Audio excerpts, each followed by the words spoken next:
Jenis reaktor selanjutnya yang pengoperasiannya di antara reaktor batch dan reaktor continue, yaitu reaktor semi batch. Jadi dalam reaktor semi batch ini biasanya gitu ya, pada saat awal satu reaktan itu di inputkan masuk ke dalam reaktor ya pada saat awal. Jadi input masuk terlebih dahulu, lalu reaktan yang lain itu ditambahkan secara continuous gitu ya, secara kontinu gitu ya, selama beberapa waktu gitu ya, selama operasi tersebut.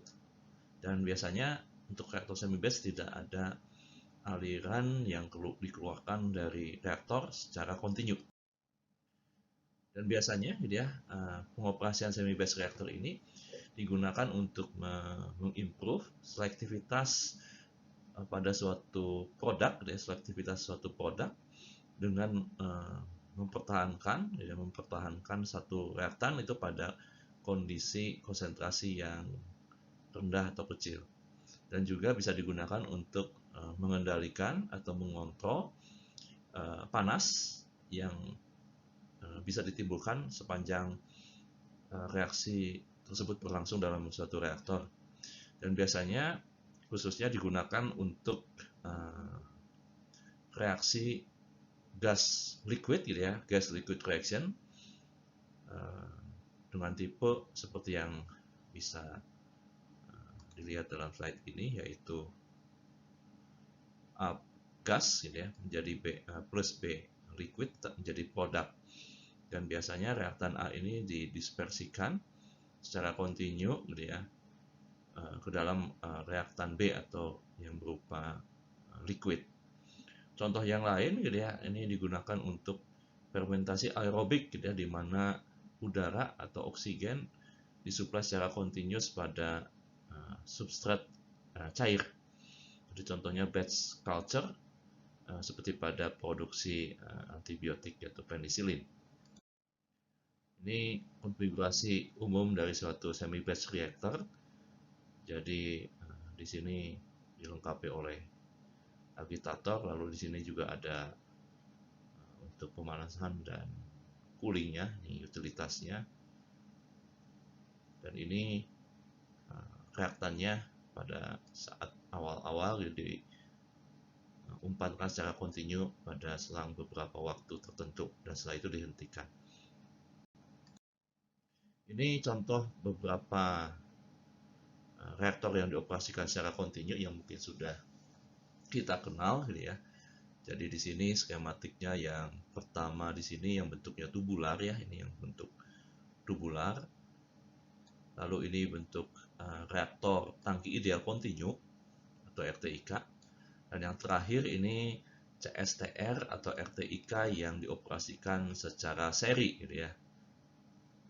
Dan pada jenis reaktor kontinu ini gitu ya, reaktan dan produk gitu ya itu secara kontinu dimasukkan dan dikeluarkan dari dalam reaktor ya. Dan ini reaksi kimia berlangsung gitu ya dalam reaktor tersebut gitu ya selama residence time dari reacting fluid dalam reaktor tersebut gitu ya. Dan itu biasanya kita ekuivalenkan dengan waktu reaksi untuk residence time tersebut. Nah, untuk CSTR gitu ya, CSTR biasanya atau RTIK ini digunakan gitu ya untuk reaksi fasa cair. Ya, umumnya digunakan untuk reaksi fasa cair. Namun untuk kebutuhan eksperimental data gitu ya, untuk di lab digunakan juga untuk gas phase reaction gitu ya, untuk pengukuran eksperimental ya, seperti untuk penentuan kinetika reaksi. Jadi dapat juga digunakan untuk percobaan kinetika reaksi pada skala lab, khususnya untuk reaksi berkatalis padat. Nah, untuk CSR ini biasanya dioperasikan secara steady state gitu ya, kecuali gitu ya pada kondisi startup, shutdown, dan pada kondisi operational disturbance ya. Jadi umumnya RTK ini dioperasikan secara steady state pada saat reaksi itu berlangsung ya, kecuali itu pada startup, shutdown, dan juga pada operational disturbance. dalam kondisi tersebut gitu ya, kondisi unsteady state gitu ya, harus dipertimbangkan gitu ya. Dan ini kelebihan dan kelemahan dari CSTR gitu ya. Untuk kelebihannya mungkin untuk dalam kondisi yang steady state gitu ya, ini sangat relatif lebih mudah untuk maintain temperatur yang uniform gitu ya, atau mengendalikan temperatur pada CSTR, dan juga dapat diadaptasi dengan mudah gitu ya untuk automatic control untuk mendapatkan fast response ya, respon yang cepat terhadap perubahan kondisi operasi seperti kondisi perubahan feed rate dan concentration.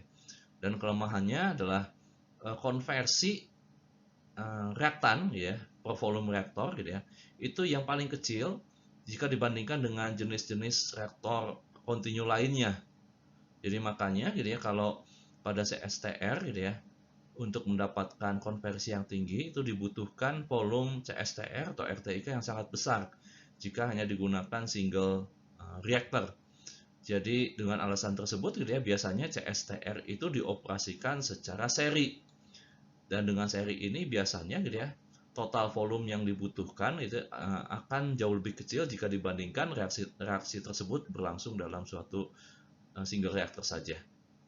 Lalu juga dalam untuk safety reason gitu ya, untuk aspek safety gitu ya, ini RTIK jarang digunakan jika reaktan atau produknya itu berbahaya ya, hazardous. Jadi ini kelemahan-kelemahan atau disadvantages dari continuous stir tank reactor.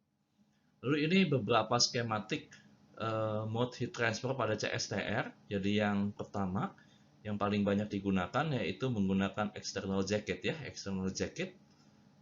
Lalu yang kedua itu dengan internal coil ya, internal coil. Yang ketiga itu menggunakan external exchanger ya, external heat exchanger. Jadi di sini produk dapat juga digunakan untuk memanaskan produk ya. Dan juga di sini stir tank dengan reflux ya, dengan reflux seperti yang pada kolom distilasi. Nah, ini kalau misalkan kita lihat gitu ya, kelebihan dari external jacket itu biasanya dia memprovide distribusi temperatur yang lebih uniform ya, biasanya jika dibandingkan dengan yang internal coil. Meskipun itu juga harus melihat gitu ya, ukuran reaktornya juga. Jadi kalau misalkan ukuran reaktornya cukup besar gitu ya, dengan menggunakan internal coil, itu mungkin saja gitu ya, distribusi temperatur di sekitar coil gitu akan berbeda dengan distribusi temperatur yang di spot-spot yang jauh dari internal coil jika dibandingkan dengan menggunakan external jacket ya. Kalau yang lain-lain ini, yang C dan D ini terutama jika untuk mengantisipasi apakah produk atau reaktornya itu sensitif terhadap temperatur. Nah, untuk jenis reaktor kontinu yang selanjutnya yaitu plug flow reactor gitu ya. Jadi ini biasanya digunakan untuk jenis liquid phase maupun untuk gas phase reaction gitu ya. Dan biasanya kalau untuk plug flow yang sederhana ini empty tube ya. Jadi tidak ada partikel atau tidak ada partikel katalis, karena di sini kita meninjau reaksi yang homogen ya, tanpa katalis atau dengan single phase saja gitu ya. Dan di sini bisa dilihat profil konsentrasi atau profil temperatur itu mungkin saja merupakan fungsi dari posisi ya. Tapi kalau misalnya dalam kondisi steady state, kita bisa asumsikan bahwa biasanya untuk kondisi steady state ini, untuk plug flow digunakan untuk desainnya ya. Jadi untuk desain itu, untuk PFR kita gunakan kondisi yang steady state. Meskipun dalam pengoperasiannya mungkin saja gitu ya, pengoperasian PFR ini konsentrasi maupun temperatur itu merupakan fungsi posisi dan juga waktu. Dan ini tubular plug flow reactor ini gitu ya, ini ini menghasilkan konversi yang paling tinggi gitu ya, dibandingkan dengan jenis flow reactor yang lain, dibandingkan misalkan dengan CSTR. Karena biasanya CSTR yang disusun seri itu bisa diekuivalenkan dengan satu plug flow reactor. Dan satu keuntungan mekanik gitu ya, jika saat tekanan tinggi dibutuhkan gitu ya. Jadi di sini pada kondisi yang tekanan yang tinggi gitu ya, kondisi diameter silinder yang kecil dia itu membutuhkan ketebalan dinding yang lebih kecil dibandingkan jika dengan pada silinder dengan diameter yang lebih besar. Namun kelemahan yang paling mencolok dari tubular reaktor yaitu lebih sulit gitu dalam mengendalikan atau mengontrol temperatur dalam reaktor, karena sekarang temperatur merupakan fungsi dari posisi pastinya.